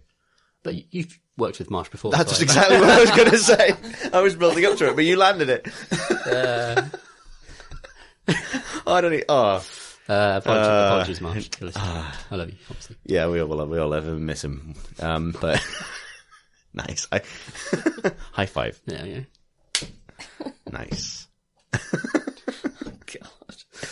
Tom. The last thing I killed was in the North boss in Hyperlight Drifter, which I killed on like Monday, I believe. It's weird being kind of the game journalist when you say I killed this on Monday and I killed that on Tuesday, but And it chilled on Sunday. I took out this boss and it was like basically a 15-foot tall crow monster with magic abilities to set squares on fire. Right. Well, in the floor. So if that was to affect my working conditions, the office would have to be a grid-based environment in which the carpet, whenever he stamped his staff down, would catch fire, and I would have to magically dodge very quickly while updating the website intermittently, occasionally landing blows on him with a keyboard or whatever was to hand, and that would be my day-to-day life. I am really struggling with what I might have played that involved killing anything. Because I have played a fair bit of, like, console-related stuff, like, mobile. So it might have been, like, a Clash of Clans enemy, but given this is PC, I played an underwater hidden object adventure, but everyone was undead in that, so that's not helpful either. What is dead may never die or something. Well, indeed. And so I don't think that I'm trying to think. Like, stuff died in House of Many Doors, but I can't remember which bits I had specific agency over. Because if it's just like a little minion on a ship, then it's like, I don't know, he could be anyone. Like, anyone in the world. What's the last thing in a game you remember killing at all, if not even recently? There must be something that might spring to mind. I mean, I think I killed some... Hang on. No, there aren't any... A plant in Astroneer. Killed that. What did it ever do to you, Pip? It was spitting poison at me. No, that's legit. No, that's a pretty reasonable response.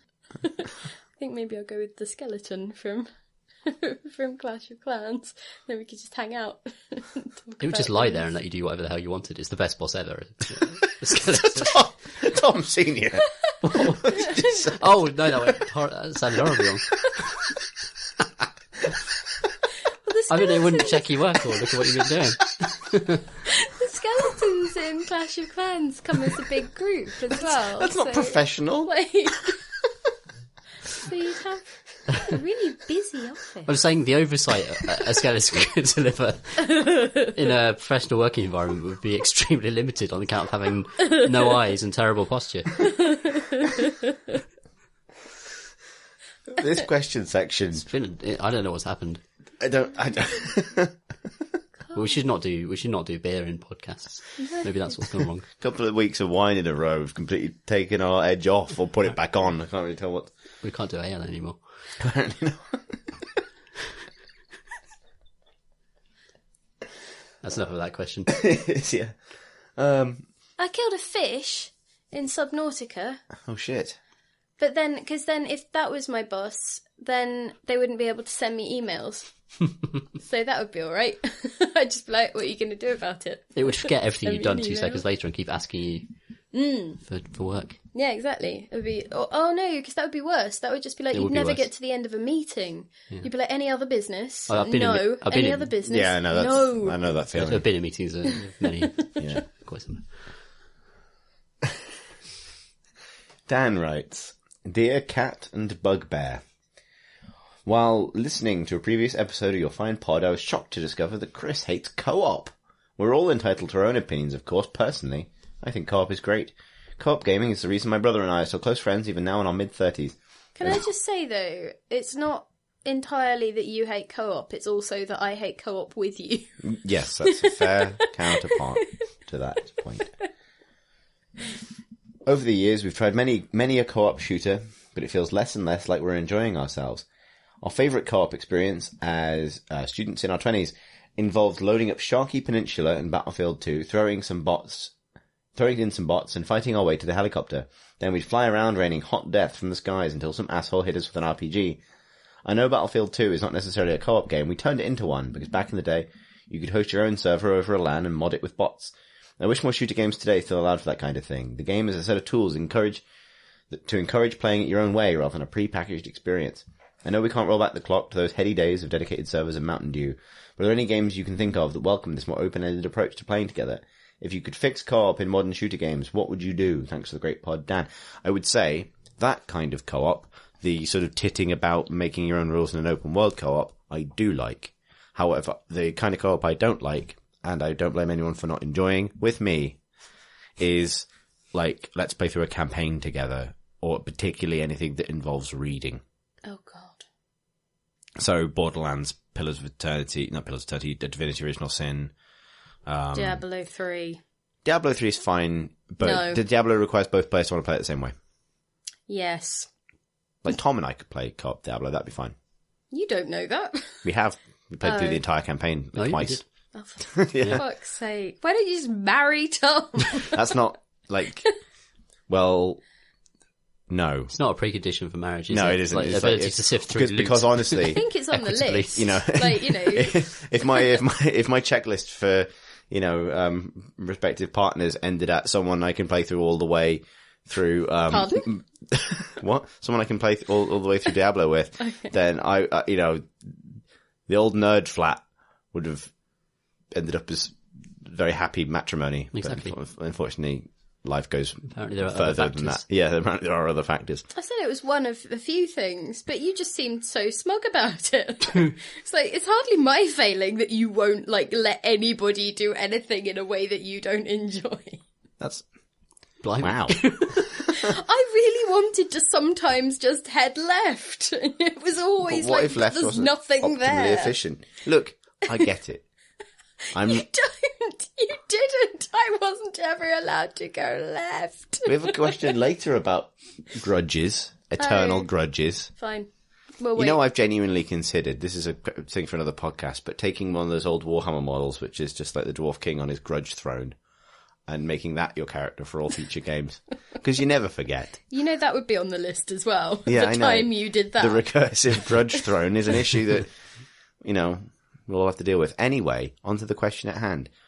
So while I do, you know, while I'm apparently an awful shit to play co-op games with, I do like this kind of co-op. And we actually, we played some Armour 3 Apex this week, which has its silly Zeus mode where one player is God.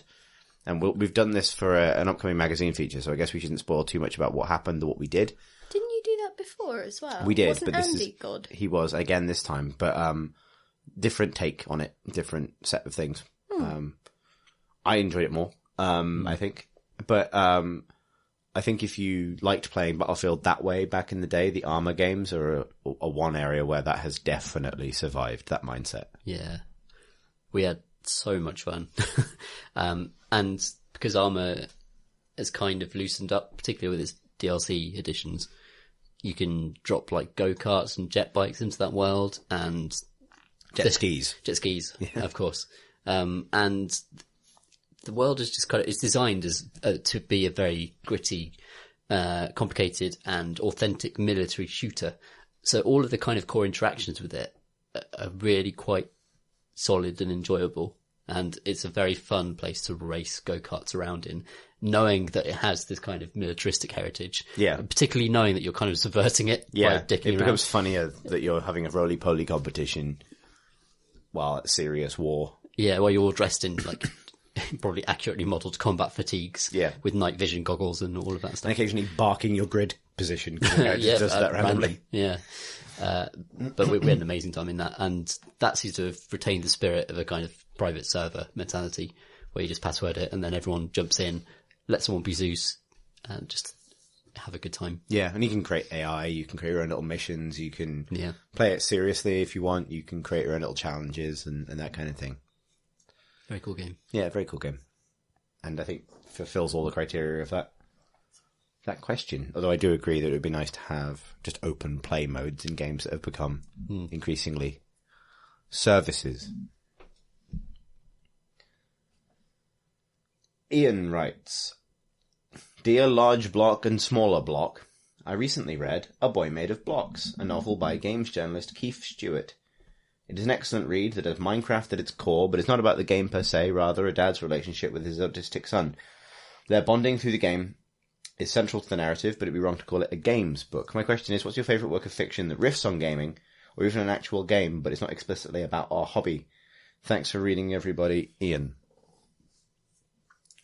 Well, first up, that's a nice thing to say about Keith's book. I've not actually read it, but, I'm glad people are enjoying it. Richard and or Judy enjoyed it. Oh, good. One of those other great duos.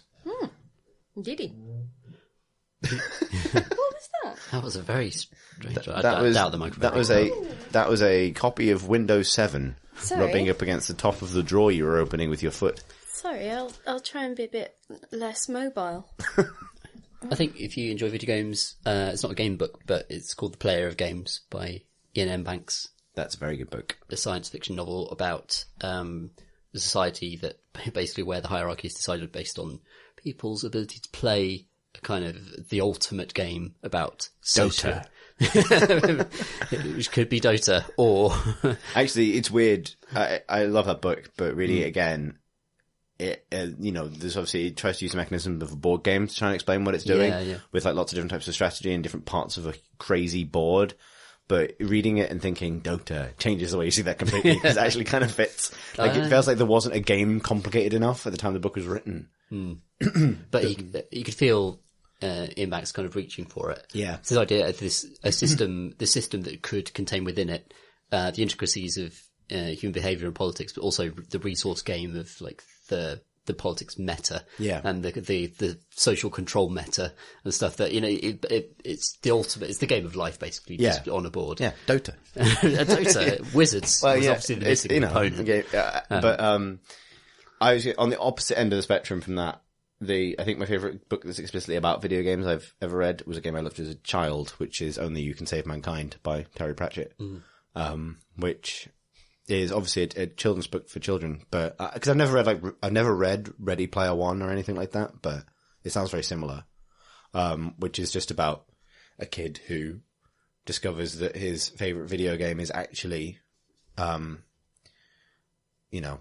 simulator training for an actual cosmic space war that's happening, and he gets to fly off and you put his skills to real use, which is essentially the formative fantasy of my childhood. But without the the brutal child-on-child combat. Yeah. That game has. The book has. Yeah. Game book? Yes, indeed. Yeah, so that I think is probably the most I've ever been entertained by a book that was about games, but not about games. Pip? I have absolutely no interest in fiction that brings in games because the stuff that I have tried has been so bad at it. And also I just feel like it's not something that particularly interests me. Like video games interest me, but sort of the riffs that generally exist out there. I mean, like, that's not to sort of throw shade on anyone else's work because, I haven't read the vast majority of it. It's just that it's a strand of fiction that doesn't really appeal. But as non-fiction, I'm actually reading John Peterson's Playing at the World, which is about the history of Dungeons and Dragons and putting that in the context of wargaming clubs and sort of wider culture. And that is fascinating so far. And so I'm sort of far more interested in that and sort of how it positions human nature within that narrative, I guess, and how complicated it gets because of, the relationships between the main protagonists, I guess, in that story and sort of how that changed over time and the subjectivity of the stuff that was subsequently reported. And, so there's a lot of human interest and drama within that, but that's the sort of thing that I would gravitate towards in terms of books and video games rather than like the fictional sort of treatment. Fair enough. Finally, Seven Proxies writes, in the podcast Nudity, Dogs and the Level Thereof, which was last week's, you reminded me that there was a Mass Effect the Third. I immediately experienced a feeling of low-key annoyance as I recalled Space Ghost children telling me about how hundreds of hours of quite excellent space opera was actually about the inevitability of conflict between organic and synthetic life. It has been actually 5 years since the game came out, so I suppose as my life ends, my last thought will be, they just took a stock image off the internet and gave it to the intern to Photoshop the bastards, which is, I think, referring to a different thing from Mass Effect 3. Apropos of my experience, what petty game-related grievance will you carry to the grave? I don't hold game-related grievances. Now that... Pip takes the high ground there. What we in the business call a lie. Apart from every single fucking time that you got play of the game off the back of my Zarya ult. There it is. Yeah. Yeah. This is why the co-op never works, Pip. Because you swoop in and steal all the glory and then tell everyone that you did an amazing thing and I don't tell everyone I did an post amazing gifs of that thing. on the internet. No, it's because apparently I'm terrible to play things with, and you're powerfully resentful of that fact. I mean, can't it be both? He is both. I mean, admittedly, I felt genuinely bad about that play of the game because it was so obviously unearned. Both of them, in fact. All three of them. But you will play Zarya. You know? It just seems so unfair. How powerful a driver would you say, for you, the phrase, "where's my fucking medal" is? Well, I mean, we won't know until it arrives, will we? No, indeed. Whether all of my motivation suddenly dries up. How many of your game-related grievances would you say stem from the phrase, "where's my fucking medal"? I do feel that I'm underappreciated most of the time. Indeed. A key player in many Dota teams. Yeah. Making the big plays. Yeah, Throwing but, people. where's my medal? Exactly. This is what it comes down to, isn't it? Yeah. I mean, a broader issue with games not feeding out medals for Pip. I don't think it's even like not rewarding support player or control player or anything like that. I think they just don't reward Pip. Yeah. I think I obviously got it as a kind of joke reply, but I did take it up with Paladin's lead developer Rory about this, because it was like, look, I booted up the game. I'm actually familiar with the game. I played the game, and Chris didn't even have a UI because it had bugged out. That was the most amazing. I got 7 kills in a row, and Chris still got play of the game. I got play of the game. I don't know. Did we tell the story on the podcast before? I don't think we did. I was so upset. I was actually incandescent with rage. It was so funny. It was my second game of Paladins ever, and it bugged out. So I had no UI whatsoever, which meant I couldn't use the upgrade system. I couldn't pick cards. I didn't know what my character did because I couldn't read any of the interface. So I had to press the buttons, and I was telling you what it did. Yeah, you had to tell me what the buttons were, and I had to remember. I was playing the dragon guy, he's a lot like Farah. He could fly. I didn't realize he could fly because I didn't think to hold down the space bar to see if that would work. And it bugged out so much that when it came to show the play of the game or the MVP, whatever it is in Paladins, my screen went completely black, so I couldn't see that it was me. I just heard from the other room Pip go, "Nah!" There's just a wordless scream of rage and indignation, completely justified. Actually, no, you heard me say, "For fuck's sake." Yeah, and I knew immediately what had happened. And stamp my foot. Yeah, I remember the noise, I think. Just the noise. But because I don't really have any small grievances with games in that way, but that's apparently because I live the most blessed. Well, you just sail through life, over, just shitting on other people's dreams, don't you? This has gotten a bit real for me, Pip, I'm not going to lie. I was so angry about that. I was still angry about 3 hours later when it was bedtime, and I was just too angry. Too angry to sleep. Brushed my teeth really crossly, thinking about it. Just, It was very funny. Very funny, totally undeserved. I think because you laugh about it as well. You're just like, remember the time went. So it's not even like I'm trying to remember. You're there rubbing my face in There's Chris on his throne made of medals. Yeah, exactly. The world just can't stop giving me medals. Oh dear. Yeah, I can see why no one likes playing games with me now, really. That makes a lot of sense, yeah. And also, you make everyone watch you sometimes. You're like, oh, look at this. You're just like, oh, I'm going to do something Mum, cool. look, watch this. Look. Are you watching? You're not looking. So, yeah, if there's anything I could say about games now would be petty. No, go on then. I don't know. I've got nothing else. I mean, apparently my life is just all of Pip's medals. Tom, what's your pettiest game grievance? I don't know. I don't really take grievances away from games themselves. If they annoy me, I just tend to stop. It's very energizing. Yeah, maybe I should use it as a source of... It's the dark side is what you're describing, essentially. Just use that negativity as a fuel. The lingering negative interactions I have with games come purely from strangers in games. When I'm playing and, if someone's being a dick in the game, I really struggle to let it go immediately as I just should. I'm just like, they're just being a dick. People are dicks. That's fine. That's just the way things are. But if someone makes a shitty comment, like, I can't just shed that. I'm just like, actually, fuck you. And to kind of start, coming up with replies, and it's just the whole spirit of the staircase, sort of thing kicks in, which I understand even as it's happening that, God, it's just a dumb game, just don't worry about it, man. But because I just obsess over it for like 20 minutes after it's happened, I just can't, I have to avoid that sort of situation in games completely. And basically I just avoid strangers as much as possible. Whenever I have like a really positive experience with a stranger, it's now such a delight and surprise, as has happened in Destiny and stuff. Yeah. That has some just really super helpful, lovely, patient people, help us out in Destiny. And, it's just been lovely. People are cool.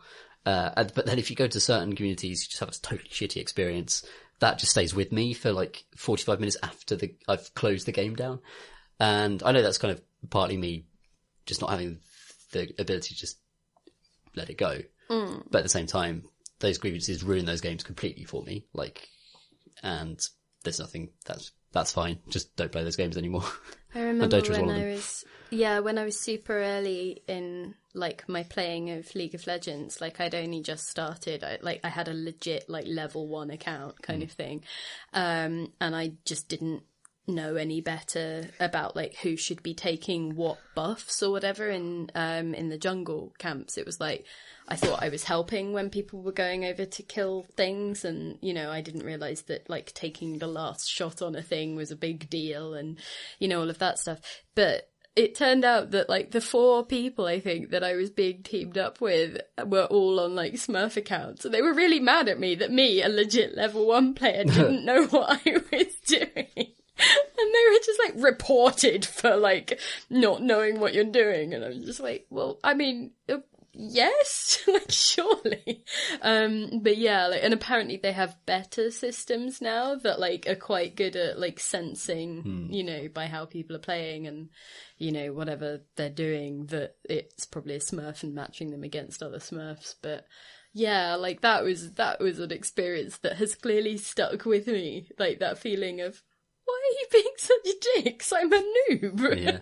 You're here to stomp noobs. Like, just because you've got one on your team by accident. Like, Q is a 5-stack Smurf. God. I can't think, because the notion that this would be a grievance that would continue to annoy me when I remembered it for the rest of my life, I can completely buy that with everything you've said, Pip. I don't know. I don't think I have. You have things like, I know that you have people that you don't like playing with. So that's kind of, it's not really a grievance. That goes beyond grievance I'll take to my grave, though, because that makes me sound like I'm going to but it's them. More like lesson that you have learned that you will carry on having until you die. That's more like, interpersonal stuff. There is stuff that will always annoy me in these communities, although less so now, I think. It's rare that someone in a video game gets under my skin, really. It feels like that's an exposure thing, isn't it? Like the more it you is. deal it's with funny. That's that's something that I thought we might, or maybe we'll end up discussing this on the miniatures thing we've been doing, because actually I found that games have given me a thick skin for abuse, as you'd expect from someone who's played Dota for any length of time. And I don't really mind. And actually I've enjoyed dipping back into Overwatch recently and playing ranked, because occasionally you get the game where your entire team is made up of, well, not your entire team, the entire speaking proportion of your team is made up of what are you doing? What? Sorry. Never mind. You're just doing a face. It was funny. Oh. Well, the speaking proportion of your team is made up of serious but earnest and well-meaning Scandinavian gentlemen. And I really enjoy that. I don't know why. There's just the sort of like, hey guys, we're going to do this. Can you switch to Reinhardt? And okay. Yeah, I'll do what I'm told. And that's actually quite entertaining now. When you occasionally get the asshole, I can kind of completely absorb it. Are you saying that you like it when strange Scandinavian men on the internet tell you what to do in a masterful way? A little bit. Uh-huh. A little bit, yeah. I like that. And they can't, I'm just going to own that. We're talking about grudges, not about things that... I'm taking that into my grave.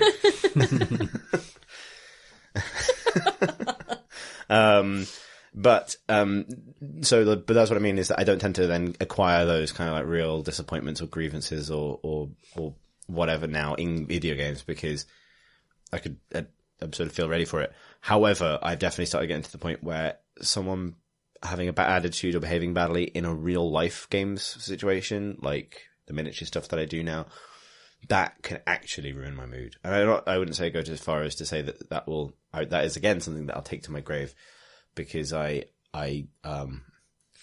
hope to take nothing to my grave except a skeleton. You can't take it with you.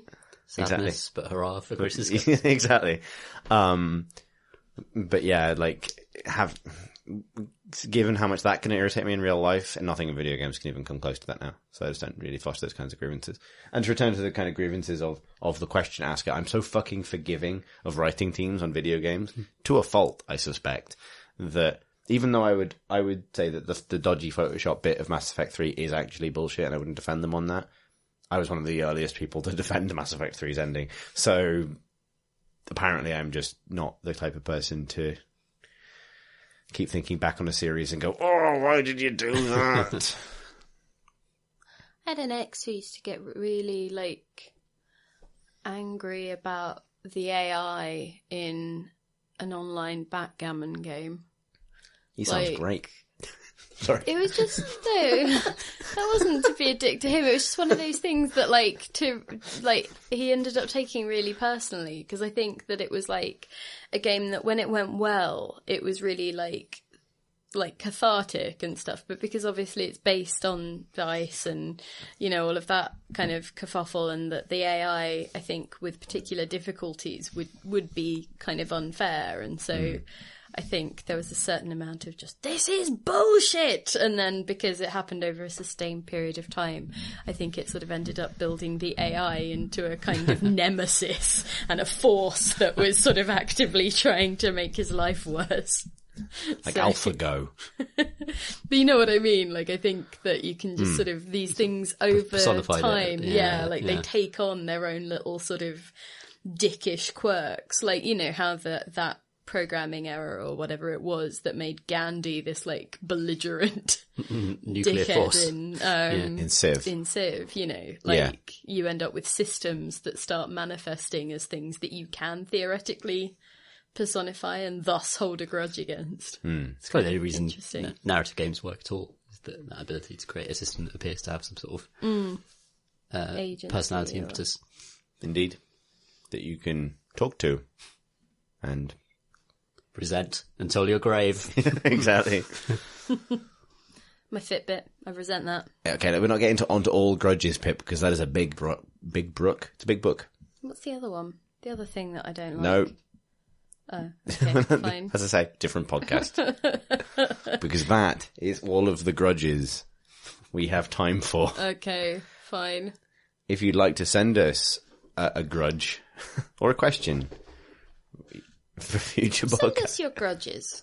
Also send us some grudges. We can Yeah, read them. We have the I'm airing of the interested. grudges. That'd be great, yeah. Grudges from grudges, questions from questions. Like, yeah, read out the grudge book next week. They can all be sent to questions@crateandcrowbar.com. Alternatively, you can tweet us at Crate and Crowbar. You can also find us on Twitter at Crate and Crowbar. I've said that twice, and I don't know why. What I meant to say was we're also on Discord.